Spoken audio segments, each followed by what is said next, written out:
Hello दोस्तों, नमस्कार। आज का टॉपिक काफी महत्वपूर्ण है और मजेदार भी है और मनुष्य के वैल्यू को बताता है और मानव के वैल्यू, जिसका टॉपिक है आज मानव मूल्य, जो हमें पढ़कर भी काफी अच्छा लगेगा और इंटरेस्ट भी जागेगा। ठीक, देखते हैं कि यह एक्चुअली मैं बता दूं तो यह हमारे मूल्यों को और मूल्यों में विकास के लिए इसको जानना काफी महत्वपूर्ण हो जाता है। तो देर ना करते हुए चलिए स्टार्ट करते हैं। मानव मूल्य, ह्यूमन वैल्यू। मानव मूल्य में जिस शब्द को समझने की जरूरत है तो वह है मूल्य ना। समान शब्दों में हम कह सकते हैं कि जिसका जितना महत्व होता है उसका उतना मूल्य है। मजेदार है ना। मूल्य की व्याख्या विभिन्न क्षेत्रों में अपने अपने तरीके से होती है। जैसे कि अर्थव्यवस्था में जिसकी जिंदगी मांग है उसका उतना मूल्य है। हाँ, जिसकी जितनी मांग है उसका उतना मूल्य है। नीति शास्त्र में जो अनुचित है वह मूल्यहीन है और जो सौंदर्य शास्त्र में जो सुंदर है वह मूल्यवान है। इंटरेस्टेड है ना। तो हम कह सकते हैं कि मूल्यों का अर्थ सबसे गहरे नैतिक आदर्शों से होता है, जिन्हें उपलब्ध करने के लिए नैतिक नियम इत्यादि बनाए जाते हैं ना। फॉर एग्जाम्पल फॉर एग्जाम्पल के लिए शांति, शांति शांति, न्याय, सह्यता, आनंद, ईमानदारी और समयबद्धता आदि के प्रसिद्ध मूल्य हैं। ठीक है। मूल्यों के संबंध में समाज की समझ होती है कि वे समाजी जीवन में संभव और श्रेष्ठ बनाने के लिए क्या आवश्यक है। ठीक है। गौरतलब है कि मूल्यों को साकार करने के लिए समाज, सामाजिक मानक, रीति रिवाज, परंपराएं, प्रथाएं या इत्यादि निर्मित होते हैं। उदाहरण के लिए बड़ों का आदर करना एक मूल्य है। बड़ों का आदर करना एक मूल्य ही है, जिसका अभिव्यक्ति के लिए बड़ों को पैर छूना, ये तो याद या सामाजिक नियम बनाए गए हैं। ठीक है। और विवाह, विवाह संस्था अगर बात करें तो विवाह संस्था भी एक रीति है, जिसका उद्देश्य है मौन मनुष्यों की यौन या पारिवारिक आवश्यकताओं के शांतिपूर्ण तरीके से संतुष्ट करना। अब हम मूल्यों की विशेषता देखते हैं।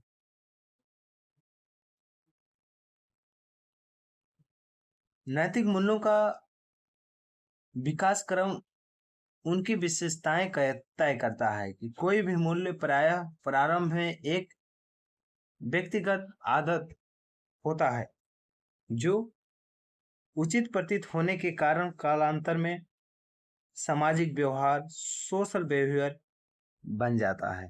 आपको जानकर आश्चर्य होगा, जब यह सामाजिक व्यवहार कुछ प्रतिमानों के साथ मजबूती से स्थापित होता है, तब एक परंपरा विकसित होती है, जो कालांतर में समाज की अपेक्षाकृत मजबूत प्रथा बन जाती है। जैसे सती प्रथा। सती प्रथा का अनुपालन जब उग्रता और दृढ़ता से किया जाता है तो वह प्रथा लोक रीति कहलाती है। जैसे पशु बलि। किसी मूल्य के विकास का अगला चरण उसका संस्थागत स्वरूप है होता है, जैसे विवाह संस्था। ठीक है। विशेषताओं में फर्स्ट है, मूल्य आदर्श के रूप में होते हैं। मूल्य आदर्श के रूप में होते हैं। जिस प्रकार किसी आदर्श को कभी भी पूर्णता प्राप्त नहीं किया जा सकता, उसी प्रकार नैतिक मूल्य की समाज में पूर्ण स्थापना नहीं की जा सकती, है ना। उसी आदर्श की तरह पहुंचने का प्रयत्न किया जाना चाहिए, जैसे न्याय, समानता और स्वतंत्रता का मूल्य। ठीक है। नेक्स्ट, मूल्य जन्मजात नहीं होता। कहने का मतलब मूल्य जन्म से नहीं होते, ये सीखे जाते हैं।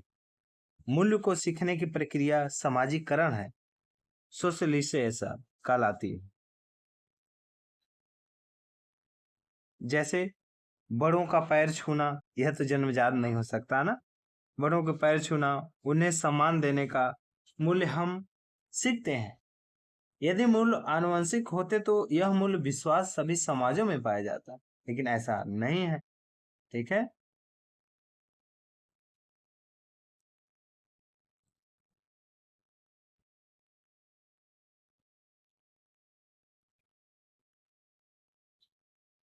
नेक्स्ट, मूल्यों की इस स्थापना एक लंबे विकास क्रम के फलस्वरूप होती है। अंततः यह सापेक्षतः स्थिर होते हैं। मूल्यों में एक सोपान क्रम होता है। कुछ मूल्य बहुत उच्च स्तर के होते हैं, जिन्हें मूल्यों का आदर्श रूप भी कहा जाता है। जैसे फॉर एग्जाम्पल बात करते हैं, जैसे आनंद, ये भी मूल्य है। शांति आदि मूल्य। तो कुछ मूल्य सोपान क्रम निचले स्तर के होते हैं। ठीक है। नेक्स्ट, किसी समाज विशेष संदर्भ में मूल्य सापेक्षता वस्तुनिष्ठ होते हैं। जैसे हिंदू समाज, मृत्यु के उपरांत दाह संस्कार करना एक अनिवार्य संस्कार है। ठीक है। नेक्स्ट, मूल्य अमूर्त होते हैं, इनके बारे में सोचा जा सकता है, जो विभिन्न नैतिक प्रतिमान और इनके मूर्त रूप में होते हैं। अब बात करते हैं हम मूल्यों के प्रकार। मूल्यों के प्रकार देखने प्रयास करते हैं। ठीक है। मानवीय मूल्यों के प्रमुखतः दो भागों में बांटा जा सकता है। फर्स्ट है उद्देश्य के दृष्टि से, सेकेंड है दृष्टिकोण की दृष्टि से। हाँ हाँ। उद्देश्य की दृष्टि की बात करें, इस दृष्टि से मानव मूल्य सांध्य और साधन दो वर्गों में विभाजित होते हैं। सांध्य मूल्य वे होते हैं जिन्हें हम सदैव पाना चाहते हैं, जैसे शांति, संतोष, न्याय, स्वतंत्रता, समानता इत्यादि आदि। ठीक है। साधन मूल्य वे होते हैं जिनके माध्यम से हम साध्य के मूल्यों तक पहुंच सकते हैं, जैसे साहस, धैर्य, ईमानदारी, विनम्रता आदि। ठीक है। चलिए, उत्तरदायित्व। ठीक। अब दूसरा हम बात करते हैं दृष्टिकोण की दृष्टि से। दृष्टिकोण की दृष्टि से वे मूल्य सकारात्मक और नकारात्मक दो वर्गों में बांटा जा सकता है। सकारात्मक मूल्य ऐसे मूल्य हैं जिनके होने के महत्व दिया जाता है, जैसे अहिंसा, शांति, न्याय आदि। नकारात्मक मूल्य वे मूल्य होते हैं जिनके न होने को वांछनीय समझा जाता है। फॉर एग्जाम्पल हिंसा, द्वेष, अन्याय आदि। ये सब समझ रहे हैं ना। ठीक है। अब हम बात करेंगे ये सब देखने के बाद कि भाई मूल्यों के विकास में परिवार की भूमिका क्या हो, तब न मजा आएगा। इस टॉपिक डिस्कस करने का मजा ही है कि भाई मूल्यों का विकास कैसे होता। हमने ऊपर ये बात की कि जन्मजात नहीं होता, तो मूल्य का विकास कैसे होता है, तो इसमें फैमिली मतलब परिवार की भूमिका क्या होती है, ये देखते हैं।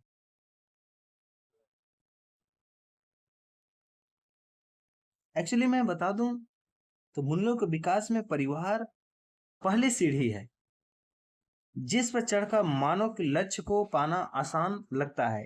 इसलिए परिवार कब, कैसे, कितना, किस प्रकार के मूल्यों को देना चाहता है, यह प्रश्न महत्वपूर्ण हो जाता है।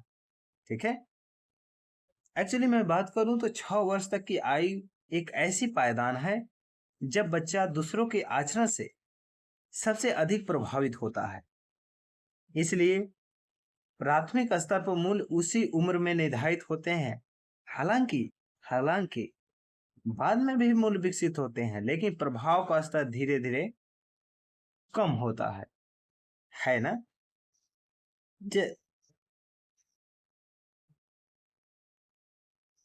प्रशिक्षण में प्रोत्साहन, निंदा, दंड कुछ ऐसे उपकरण हैं जिनसे वे मूल्य विकसित किए जा सकते हैं।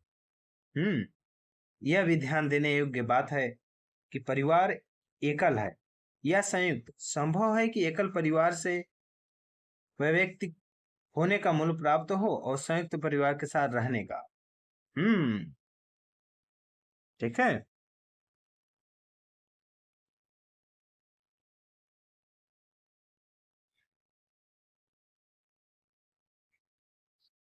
संभव है कि संयुक्त परिवार यदि पितृसत्तात्मक है तो इस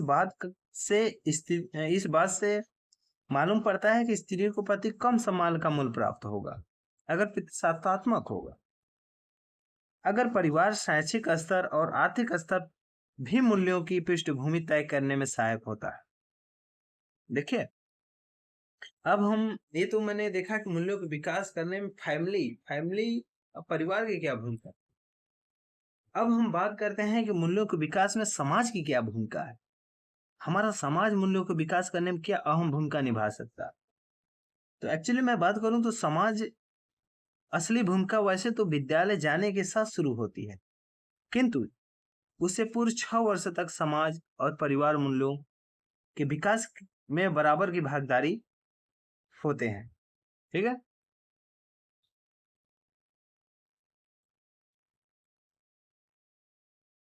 जैसे कि बात करूं मैं तो किशोरावस्था का अवस्था पड़ाव है जब समाज का दबाव सर्वाधिक होता है, तब आरंभ में मूल्यों का विकास कम होता है ना।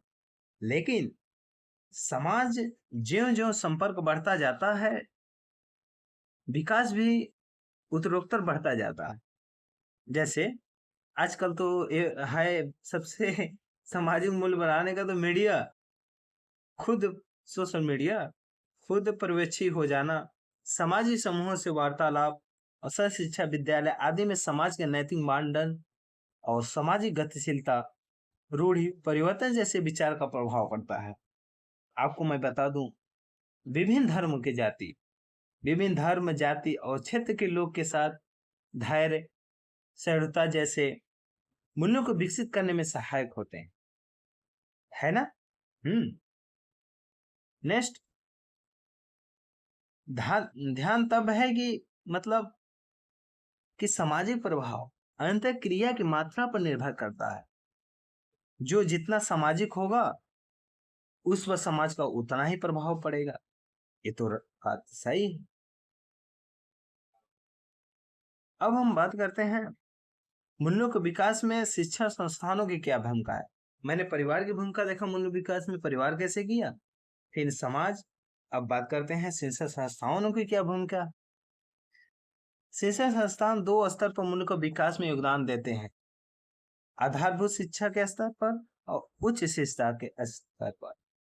आधारभूत मूल्यों का प्रभाव ज्यादा होता है, जबकि उच्च शिक्षा संस्थानों प्रायोगिक मूल्य का विकास कर पाते हैं। ठीक है। जैसे व्यक्तिगत परिवर्तन की संभावना उच्च स्तर पर ज्यादा होती है, जो विभिन्न विचारधाराओं के संपर्क में आने का क्रम भी उच्च शिक्षा संस्थानों से ही शुरू होता है। हाँ, ये तो है।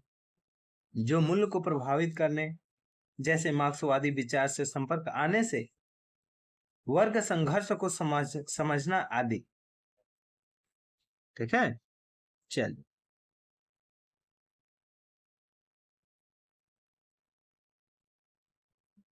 विभिन्न पाठ्यक्रमों द्वारा स्वतंत्रता, समानता, अहिंसा, नैतिक शिक्षा का प्रभाव पड़ना।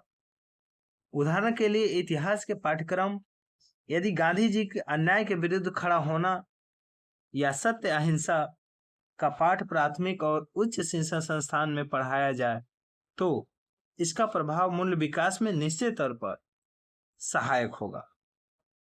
इसी प्रकार अध्यापक और छात्र समूह का भी अहम योगदान होता है। ठीक है।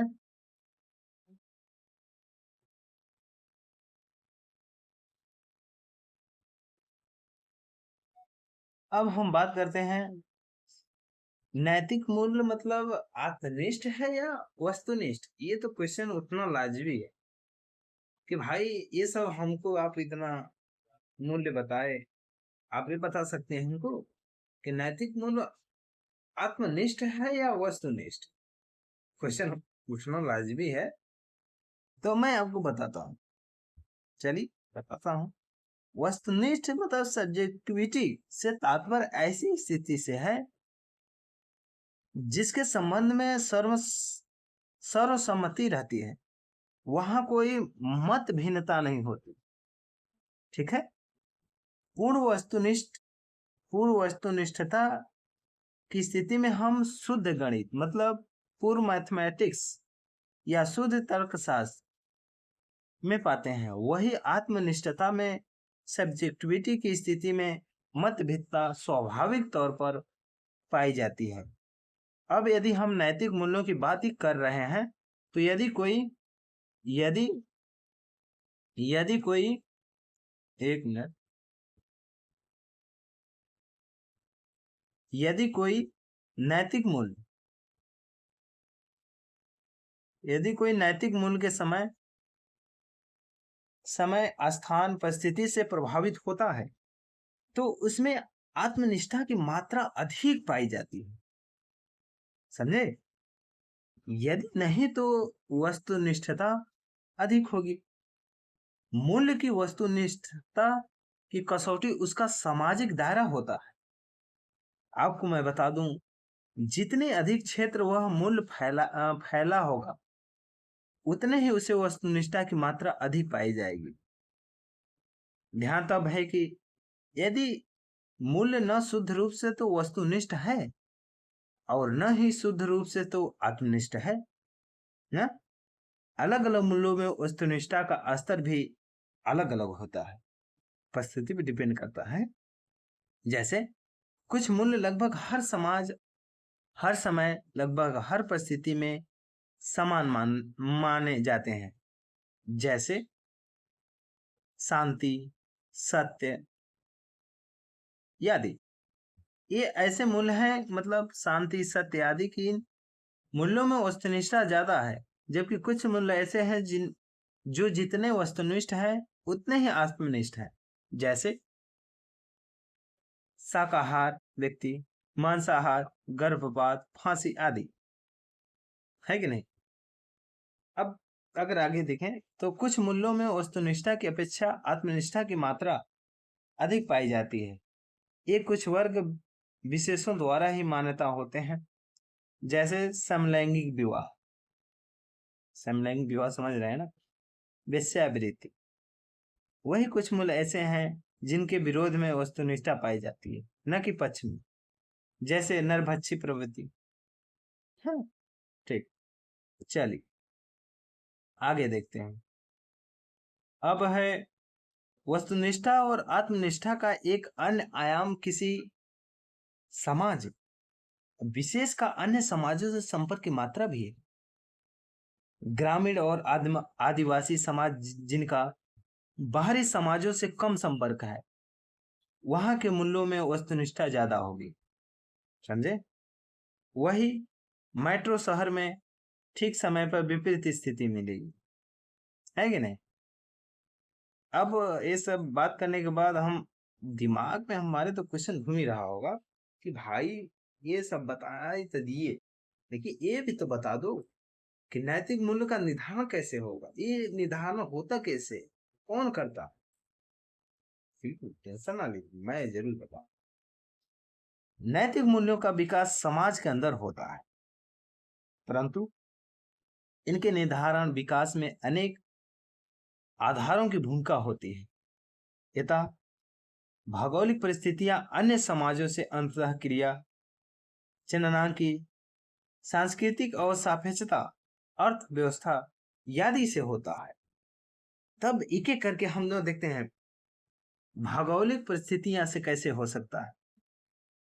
मान लीजिए किसी प्रदेश विशेष की भौगोलिक परिस्थितियां वहां भिन्न मूल्यों को निर्धारण में महत्वपूर्ण भूमिका निभाती है।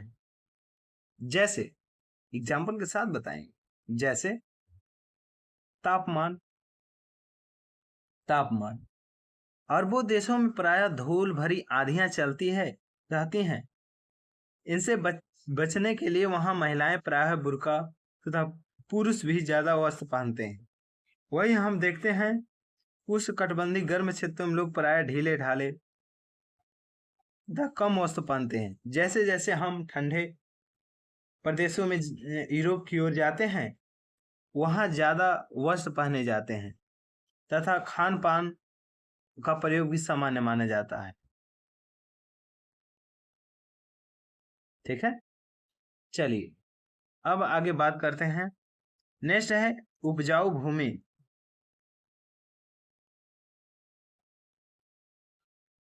उपजाऊ भूमि जिन प्रदेशों में भूमि उपजाऊ होती है वहां पर आय शाकाहार का प्रचलन मिलता है।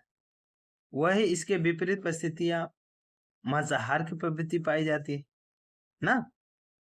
नेक्स्ट उच्चावच।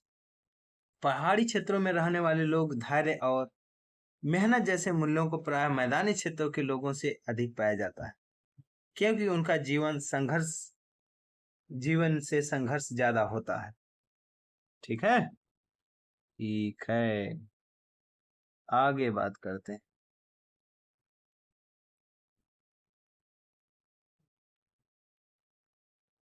आगे बात करते हैं अन्य समाजों में अंतरक्रिया। जो ग्रामीण और आदिवासी क्षेत्र अन्य समाजों गांवों से कम संपर्क होते हैं उनमें रूढ़िवादिता अधिक पाई जाती है। इसके विपरीत किसी राष्ट्रीय राजमार्ग पर स्थित गांव और किसी बड़े शहर के मूल्यों की गतिशीलता फ्लेक्सिबिलिटी अधिक मिलती है ना। जननांकी। विभिन्न समाज में जननांकी भी मूल्यों को निर्धारण में अहम भूमिका निभाता है। जननांकी के अंतर्गत विभिन्न पहलू आते हैं, जैसे लिंग अनुपात, जीवन प्रत्याशा, आबादी आदि मिलते हैं। ठीक है, चलिए आगे बात करते हैं। अब लिंग अनुपात की बात कर लेते हैं कि लिंग अनुपात जिस समाजों में लिंग का अनुपात बराबर होता है वहां प्राय एक विवाह की परंपरा मिलती है। वही यदि अनुपात में बहुत अधिक बिगड़ा हो तो प्राय बहुपति विवाह का प्रचलन देखने को मिलता है।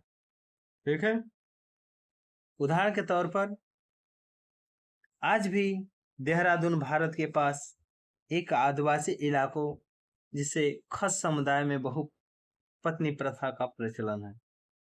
तो मजे ही मजे हैं। जीवन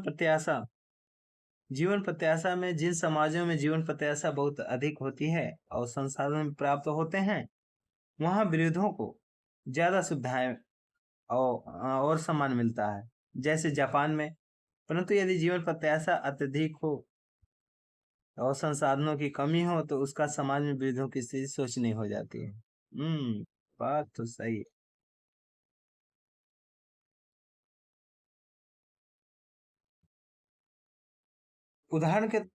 उदाहरण के तौर पर उत्तरी ध्रुव में पाई जाने वाली उत्तरी ध्रुव पर पाई जाने वाली एस्किमो जनजाति वृद्ध संसाधनों के अभाव में युवा पीढ़ी के भविष्य के लिए अपनी इच्छा से प्राण दे देते हैं। आबादी मूल्यों के निर्धारण में समाज की आबादी भी अहम भूमिका निभाती है। जैसे जैसे जिन राष्ट्रों में आबादी कम है वहां प्राय गर्भपात जैसे मूल्यों की स्वीकृति नहीं पाई जाती। वही अधिक आबादी वाली राष्ट्रों में इसके विपरीत स्थितियां में जहां गर्भपात का अलाउ है। ठीक है, आर्थिक कारक। किसी भी समाज में अर्थव्यवस्था का क्या प्रारूप है यह निश्चित तौर पर वहां कुछ मूल्यों का निर्माण करता है। जैसे पूंजीवादी देशों अमेरिका आदि में व्यक्तिवाद को अहमियत मिलता है, जो समाजवादी देशों जैसे क्यूबा में सामाजिक योगदान की इच्छा का मूल्य विकसित होता है। अर्थव्यवस्था के विकास का स्तर के आधार पर भी मूल्यों का निर्धारण होता है। जैसे जिन समाजों राष्ट्रों की अर्थव्यवस्था, प्राथमिकता क्षेत्र, खेती आदि की प्रधानता है, वहाँ भौगोलिक स्थिरता के प्रति रुझान, रूढ़िवादिता, पर्यावरण के प्रति लगाव की प्रवृत्ति मिलेगी। ठीक है। वही जिन समाजों में राष्ट्रों की अर्थव्यवस्था, तृतीय क्षेत्र, सेवा क्षेत्र की प्रधानता है, वहां मूल्यों और जीवन में प्राय प्रगतिशीलता और बहुसंस्कृतवाद की स्वीकृति तथा पर्यावरण के प्रति अभिरुचि जैसी प्रवृत्ति मिलती है। ठीक है। यह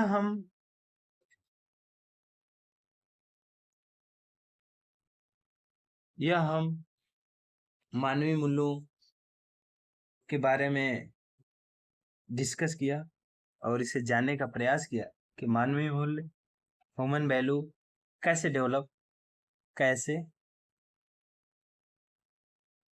विकास किया जाता है या होता है। ठीक है। और यह भी देखना कि प्रयास किया कि एक्चुअली में मानवीय मूल्य जन्मजात नहीं होता, जन्मजात नहीं होता। यह समाज, परिवार, शिक्षण संस्थान, अन्य परिस्थितियों के हिसाब से मानव मूल्य का विकास किया जाता है। ठीक है। ठीक है। तो यह हम इसके पूरा कैसे परिस्थिति आर्थिक से क्या पूरे डिटेल देखा, एग्जाम्पल के साथ देखा। तो मैं आशा करता हूं आप मानव मूल्य के विकास के बारे में अच्छे तरीके से समझ सकते हैं। तो हम आशा करता हूँ समझाने में प्रयास मेरा अच्छा रहा होगा। इसलिए अब हमें दीजिए इजाजत। धन्यवाद। जय हिंद।